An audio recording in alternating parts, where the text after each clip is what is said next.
Cyn gynted ag y daeth i'n dydd, ymgynghorodd y prif offeiriaid, a'r henuriaid, a'r ysgrifenyddion, a'r holl Sanhedrin.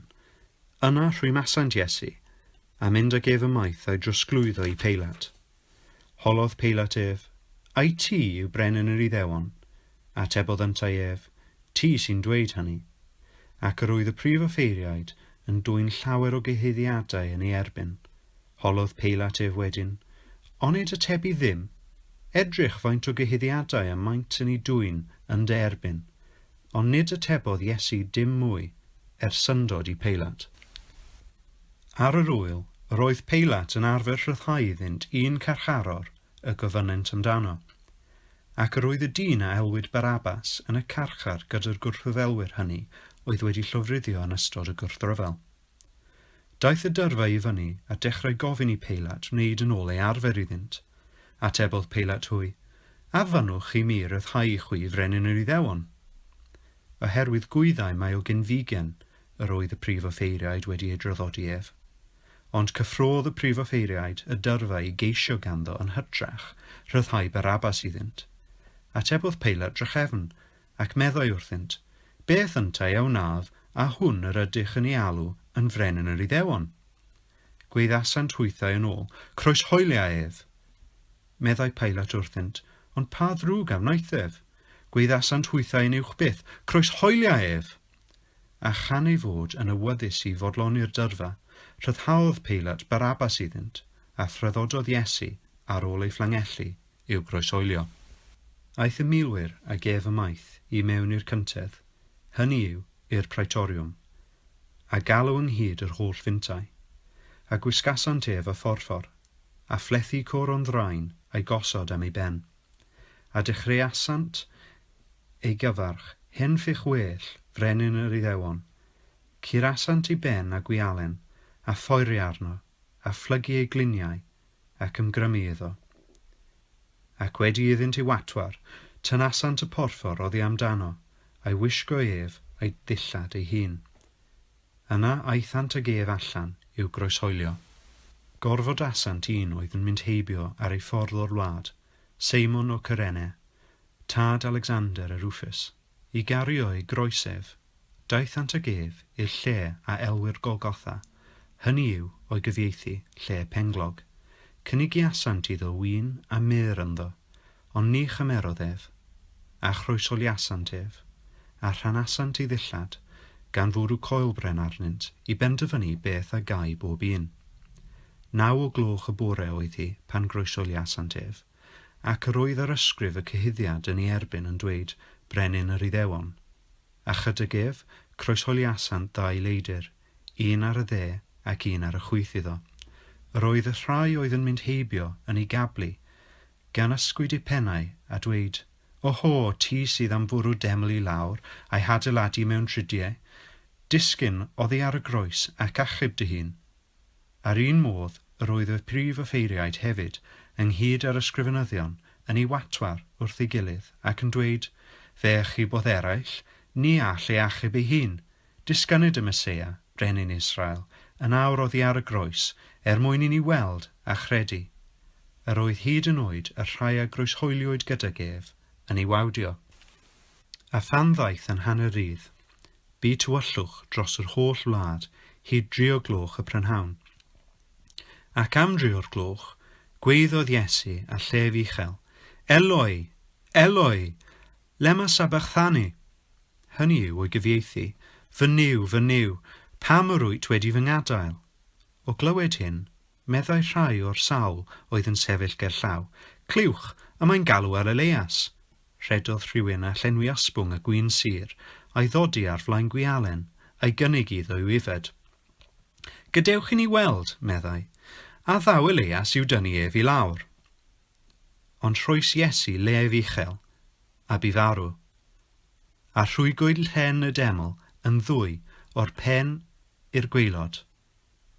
Pan welodd y cynwriad, a oedd yn sefyll gyferbyn ag ef, mae gyda gwaedd felly y bu farw, dywedodd, yn wir, mab Duw oedd y dyn hwn. Yr oedd y gwragedd hefyd yn edrych o hir bell. Yn ei plith, yr oedd Mair Magdalen, a Mair mam Iago fychan a Joses, a Salome. Gwragedd y fi'n ei ganlyn ac yn gweini arno pan oedd yng Galilea, a llawer o wragedd eraill oedd wedi dod i fyny gydag ef i Jerusalem.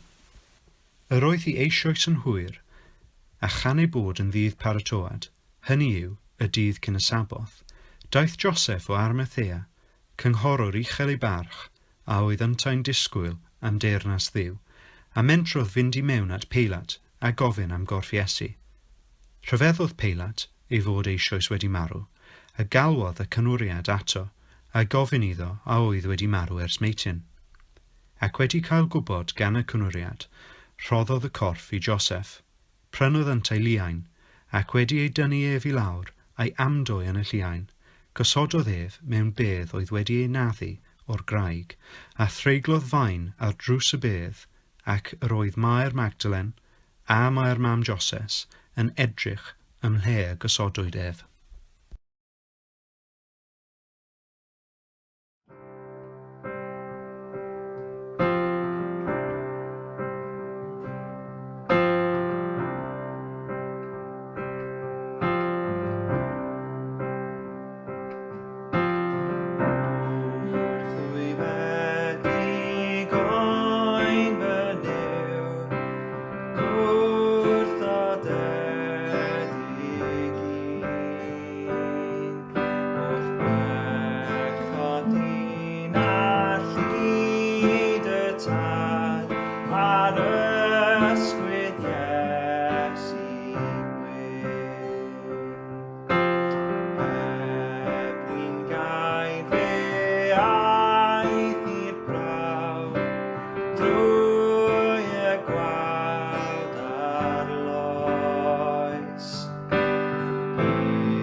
Wel, helo eto. I ni yma gyda'n gilydd bore yma, neu prawn yma pryd bynnag ych chi'n gwylio gyda'n gilydd, i edrych ar ac i fyfyrio ar Iesu Grist a'i groes. I ni wedi dod at ein gilydd, i ni'n cyd-addoli, yn cyd-fyfyrio ar yr hyn ddigwyddodd ar y dydd Gwener arbennig yna, 2000, dros 2000 o flynyddoedd yn ôl, pan fuodd Iesu farw ar y groes. Ac myfyrio ar ac ystyried, wel pam. Pam oedd rhaid fod Iesu yn marw?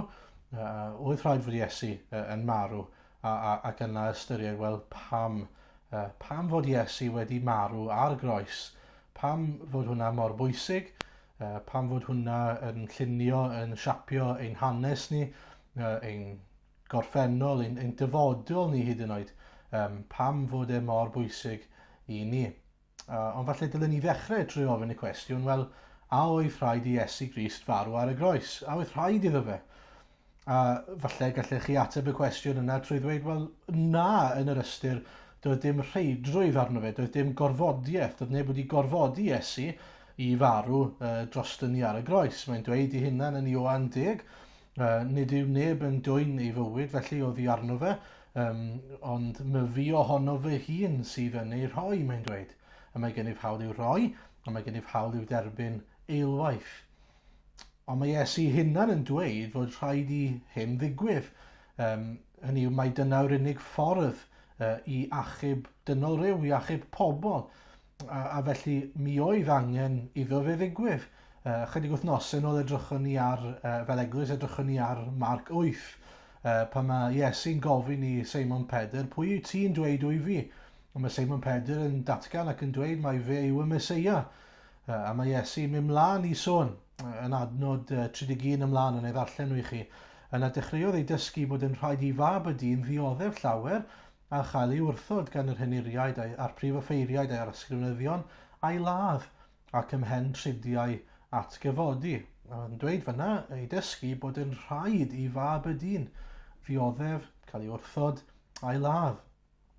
Ac felly'n glir iawn, mae yr arglwydd Iesu yn datgan, yn dangos i ni, yn dweud fod rhaid fod hyn yn digwydd. Hynny yw, dyma yw yr unig ffordd i ddarparu achubiaeth, iachawdwriaeth i'w bobl. Eto, mae'n dweud Ioan 3 mewn sgwrs mae'n ei gael gyda Nicodemus. Mae'n sôn am ailenedigaeth fod rhaid i Nicodemus gael ei aileni. Ac ar y dechrau dyw e ddim mae'n jocian chydig a ddim yn deall beth mae hwnna'n ei olygu. Ond yna ar y diwedd mae Iesu'n dweud wrtho fe ac fel y dyrchafodd Moses y sarf yn yr anialwch, felly mae'n rhaid i fab y dyn gael ei ddyrchafu mwyn i bob un sy'n credu gael bywyd tragwyddol ynddo fe. A mae'n mlaen i ddweud, do carodd Duw y byd gymaint nes iddo roi ei unig anedig fab. A felly roedd yn rhaid i hyn ddigwydd, roedd yn rhaid fod Iesu yn cael ei godi ar bolyn fel oedd y sarf bres wedi cael ei godi ar bolyn mwyn darparu achawdwriaeth a delio gyda y drygioni yn a'r pechod yna sydd yng nghalonau y bobl. Oedd rhaid delio gyda y broblem, neu mewn geiriau eraill roedd rhaid talu'r pris. Welson ni'n Marc 10, os ni wedi bod yn dilyn trwy'r astudiaethau, adnod 45, oherwydd mab y dyn yntau, ni ddaeth i gael ei wasanaethu, ond i wasanaethu ac i roi ei einioes yn brydwerth dros lawer. Mae gair prydwerth yn y ransom, hynny yw bod ni angen talu y pris, y cost. Ac felly gall rhywun sydd mewn dyled ddim talu'r gost, a gall rhywun sydd mewn dyled ddim talu dyled rhywun arall chwaith wrth gwrs.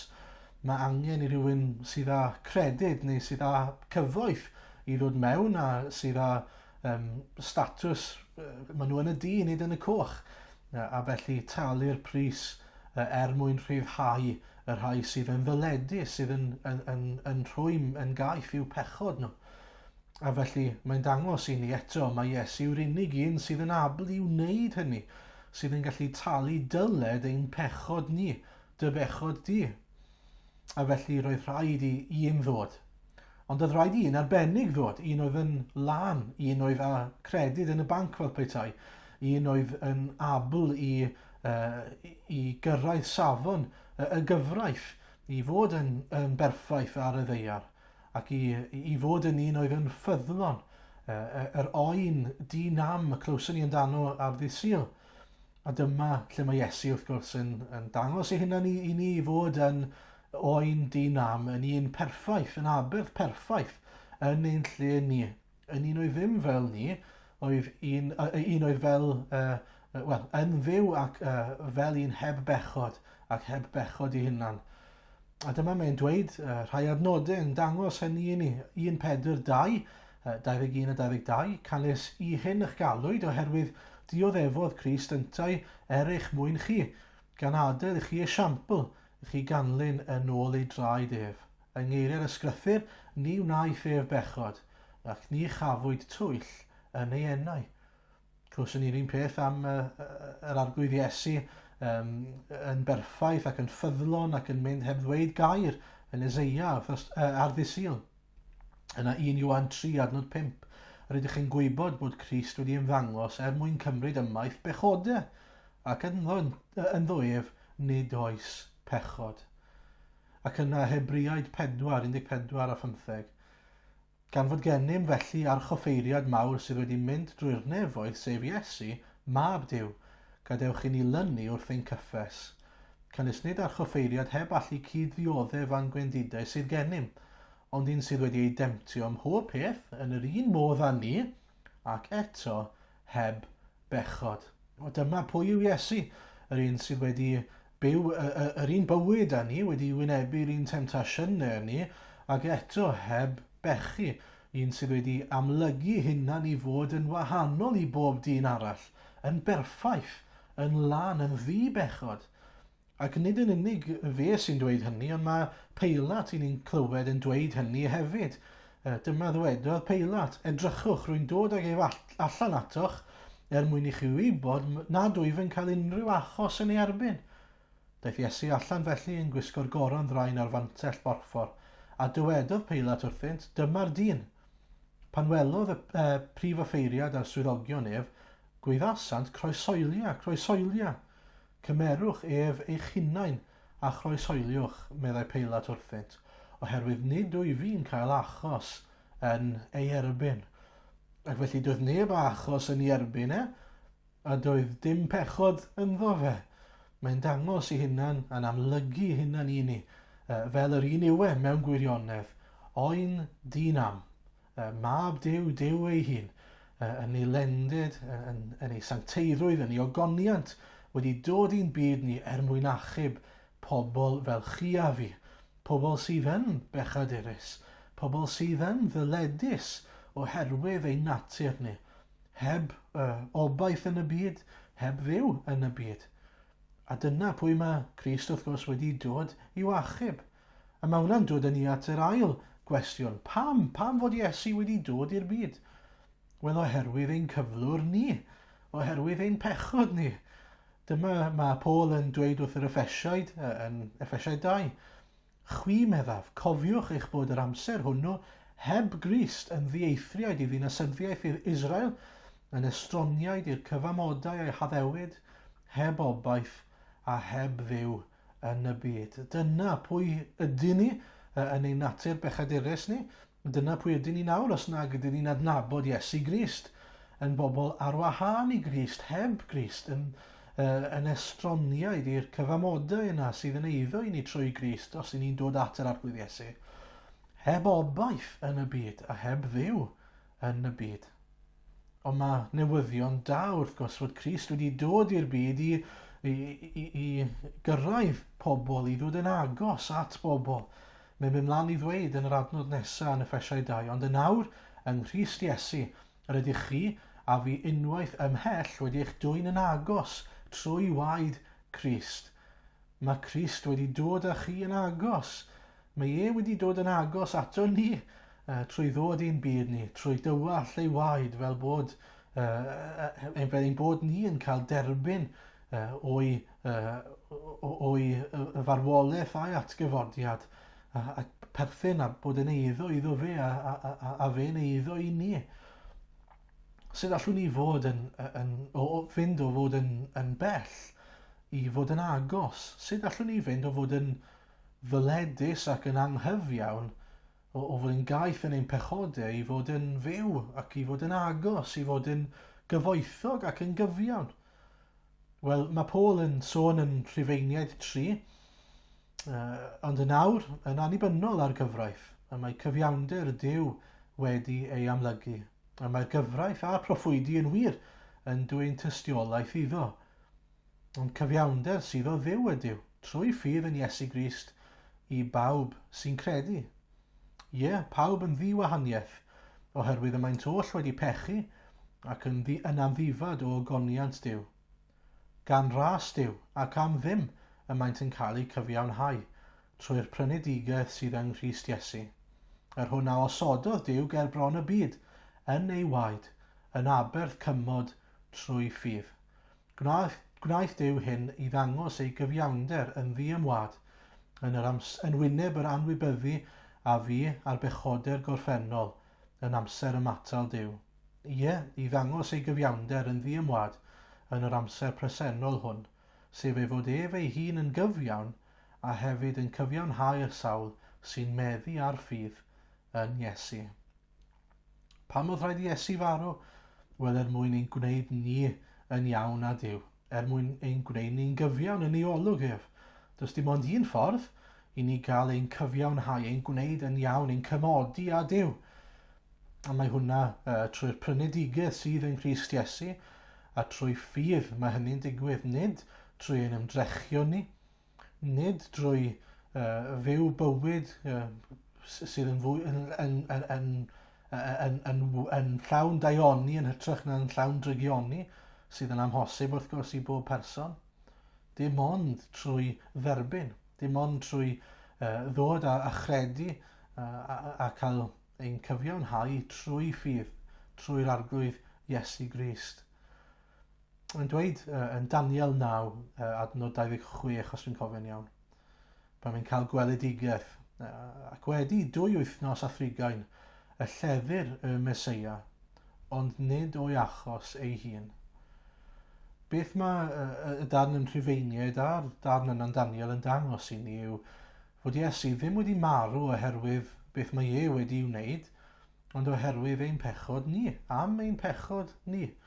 Mae'n mynd Williams Pantycelyn yn dangos hynny i ni dros bechadur, buost farw dros bechadur ar y pren, y dioddefais hoelion llymion, nes i orfod crymu pen. Dwedi mi a'i fi oedd hwnnw, gofiodd cariad rhad mor fawr, marw dros un bron a suddo, yn gehenna boeth i lawr. Wyt ti wedi sylweddoli dy gyflwr di? Mae'r Efengyl yn dangos i ni heddiw, nawr, ein bod ni yn bechaduriaid, ein bod ni yn cwmpo'n fyr, fel y gwelson ni'n fyna, ein bod ni'n cwmpo'n fyr o goniant Duw. Ni ddim yn cyrraedd i safon ni ddim yn berffaith, ni ddim wedi caru'r arglwydd fel y dylen ni. Ni ddim wedi caru'n gilydd fel y dylen ni, ddim wedi byw fel y dylen ni. Wyt ti'n sylweddoli fod yr arglwydd Iesu ar adeg y Pasg wedi dangos i ni ein bod ni'n bechaduriaid, yn dangos ein cyflwr i ni. Ond mae hefyd wedi dangos ffordd iachawdwriaeth i ni. Mae wedi dangos ffordd allan o'n pechod i ni. Mae wedi tosturio tuag ato ni am ein bod ni yn bechaduriaid. A mae yn cynnig i ti i gael bod yn iawn gyda'r ef a gyda'r tad yn y nefoedd. Dwi ddim yn Gristion oherwydd mod i'n gwneud pethau da. Dwi ddim yn Gristion oherwydd fy mod i'n gwneud mwy o bethau da nag o bethau drwg sydd eto ddim yn wir amdano. Dwi'n Gristion oherwydd mod i wedi sylweddoli, oherwydd fod Crist wedi dangos i fi mod i'n bechadur. Ond mod i hefyd wedi sylweddoli, achos bod Crist wedi dangos i ni, fod maddeiant ar gael. Maddeiant a pherthynas gyda'r arglwydd Iesu. Fy niw, fy nghriawdwr, fy mrenyn. Dyna pam dwi wedi cael yn creu i fod mewn perthynas gyda fy arglwydd Iesu Grist. A dyna dy bwrpas di, dyna ein pwrpas ni. Nes i dderbyn y cynnig yna pan o'n i'n 10 mlwydd oed. Beth amdano ti? Wyt ti wedi derbyn y cynnig yna? Neu a yw heddiw yn amser, yn gyfle, yn ddiwrnod i ti i gymryd y cyfle, y gwahoddiad yma i dderbyn ac i ymateb i'r gwahoddiad yma i ddod i adnabyddiaeth ac i berthynas ar arglwydd Iesu, i brofi maddeiant pechodau a heddwch a gwir lawenydd mewn bywyd. Newch chi ddim ffindo fe unrhyw le arall, dim ond yng Nghrist Iesu. Ac os wyt ti wedi derbyn Iesu, os wyt ti wedi gweld y gyflwr a cyffesu Iesu'n arglwydd, dwi eisiau deherio di i gyhoeddi hynny y pasg yma i ddweud wrth bobl. A mae'n anodd oherwydd i ni wedi cael ein ynysu. Ond pennau mae hwnna ar Facebook, ar comments ar y fideo yma, ar YouTube, ar y stryd, lle bynnag, i bwy bynnag sy'n fodlon gwrando. Dim ond bod chi 2 fedr i ffwrdd ohonyn nhw. Dyma beth sydd angen i ni ddweud wrth bobl, a dyma maen nhw angen clywed. Dyma yw unig ffordd iachawdwriaeth. Dyma yw'r unig ffordd o osgoi marwolaeth, yr ail farwolaeth yna, uffern, yn hytrach na cael bod gyda'r arglwydd Iesu yn Mharadwys, yn y nefoedd, am byth. Ni'n eisiau perthyn i'r arglwydd Iesu, ni'n eisiau bod yn briodferch iddo fe. Ni'n eisiau bod yn lan, ni'n eisiau bod yn ein trawsnewid ni, fod yn un sydd fel yr arglwydd Iesu. A dyma'r unig ffordd. Mae Iesu wedi marw drosto ti, dros y bechod di. Wyt ti'n mynd i ildio dy fywyd ei fwy ni. Ac yn olaf, gair o gysur i ni, a chydig bwyntiau o 1 Samuel 12, pan oedden nhw wedi anghofio Duw ar y pryd a troi cefn arno fe, mae Samuel yn dweud wrthyn nhw, peidiwch a throi at wagedd ei lunod, na fedrant gynorthwyo na gwaredu, a mae gwagedd ydynt.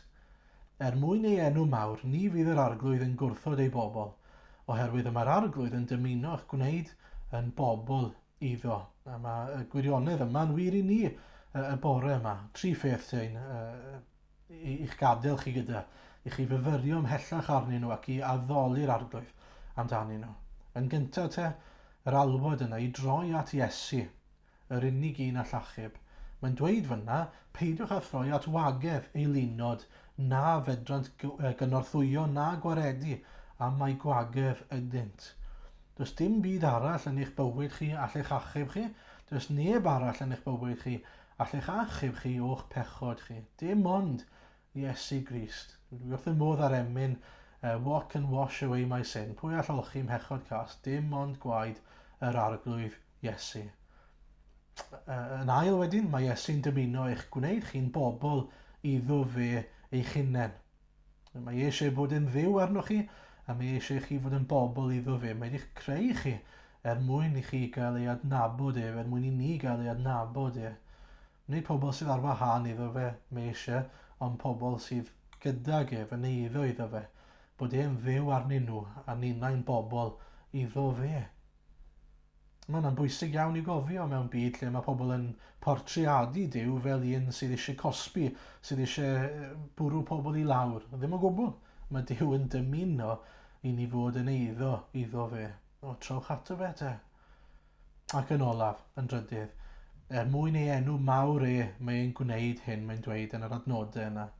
Yn y pen draw, mae'r efengyl yn datguddio, yn dangos i ni, mor arferchog, mor bwerus, mor sanctaidd, mor gariadlon yw ein Duw ni. Ac felly ydych chi wedi credu, ydych chi wedi cyffesu Iesu'n arglwydd, ydych chi wedi cyffesu eich pechodau a derbyn maddeiant, wedi cael eich geni o'r newydd drwy Iesu Grist. Os ydych chi rhowch fawl, molwch heddiw yn ystod y Pasg ac am weddill eich bywydau, am fod y cyfan yn dangos i ni mor sanctaidd, bod yn dangos ysblander yr arglwydd Iesu i ni. Mae'n dangos i ni mor rhyfeddol yw Rhowch ogoniant, rhowch glod, rhowch fawl, rhowch y cyfan iddo fe. Rhowch eich bywyd yn abedd byw iddo fe. Mae wedi rhoi ei fywyd, rhoi ei einioes dros ei ddefaid. Wel nawr mae'n gyfle i ni rhoi ein bywyd mewn mawl fel tystiolaeth o waith yr arglwydd Iesu, o berson o'i waith ger bron eraill ac mewn mawl ac addoliad iddo fe. Nawn ni weddio gyda'n gilydd. Arglwydd Dduw, diolch i ti am y Pasg. Diolch arglwydd am y cyfle a'r fraint yma arglwydd. Mor hyfryd yw ei gael cofio am dy gariad mawr tuag ato ni. Diolch, Arglwydd Iesu, am ddod i'n byd ni. Diolch dy fod ti yn berffaith ac wedi dangos dy berffeithrwydd a dy sancteiddrwydd a dy ysblander trwy fyw bywyd perffaith ar y ddeiar, heb bechod yn perthyn i ti o gwbl, Arglwydd, a wedi byw bywyd perffaith ac eto wedi marw marwolaeth pechadur yn ein lle ni, wedi cymryd arno ti dy hun ein pechodau ni ar y groes mwyn i ni ddarfod a phechod a byw i gyfiawnder. Wel felly, Arglwydd, helpa ni i dderbyn yn gyntaf ac yna i fyw i gyfiawnder. Arglwydd, i fyw i ti, i fyw i adlewyrchu yr hyn sydd wedi digwydd i ni, yr hyn i ni wedi ei dderbyn. Arglwydd, gallwn ni ddim, ni wedi clywed fod ein cyfiawnhad ni yn dod trwy ffydd ac felly gall neb ymffrostio. Arglwydd, paid a gadael i ni ymffrostio yn ein hunain, dim ond yn y groes ac yn yr Arglwydd Iesu. Ac o Arglwydd, rho hyder i ni, llenwa ni ar ysbryd glân, mwyn i'n ymffros ni fod mor uchel, mor glir, Arglwydd. Rho hyder i ni y pasg yma i rannu ein tystiolaeth ni dros Facebook, dros Twitter, dros Instagram, dros y stryd, Arglwydd, ein ffrindiau ni, dros y ffôn, sut bynnag, pryd bynnag, i bwy bynnag sy'n fodlon gwrando, am dy fod ti'n deilwng, Arglwydd, i ni am iddyn nhw weld dy ogoniant ti. Ac o Arglwydd, i ni yn gofyn wrth i ni wneud hynny, tostyria tuag atyn nhw ysgweli di'n dda. Arglwydd, tywallt ysbryd arnyn nhw, tywallt y ras, mwyn iddyn nhw gael profi a chybiaeth drosti nhw eu hunain. Arglwydd felly, defnyddia ni o sgweli di'n dda. Diolch, Arglwydd, am gael dadnabod i. Diolch fod y profiad yna o dadnabod i yn fwy gwerthfawr i ni na unrhyw beth gall y byd ei gynnig i ni. Arglwydd, helpa ni hefyd felly i lynu ato ti, ac Arglwydd i gofio mai ti yw ein trysor ni. Arglwydd, diolch i ti am yr efengyl sanctaidd. Halleluia, clod i denw mawr. Amen.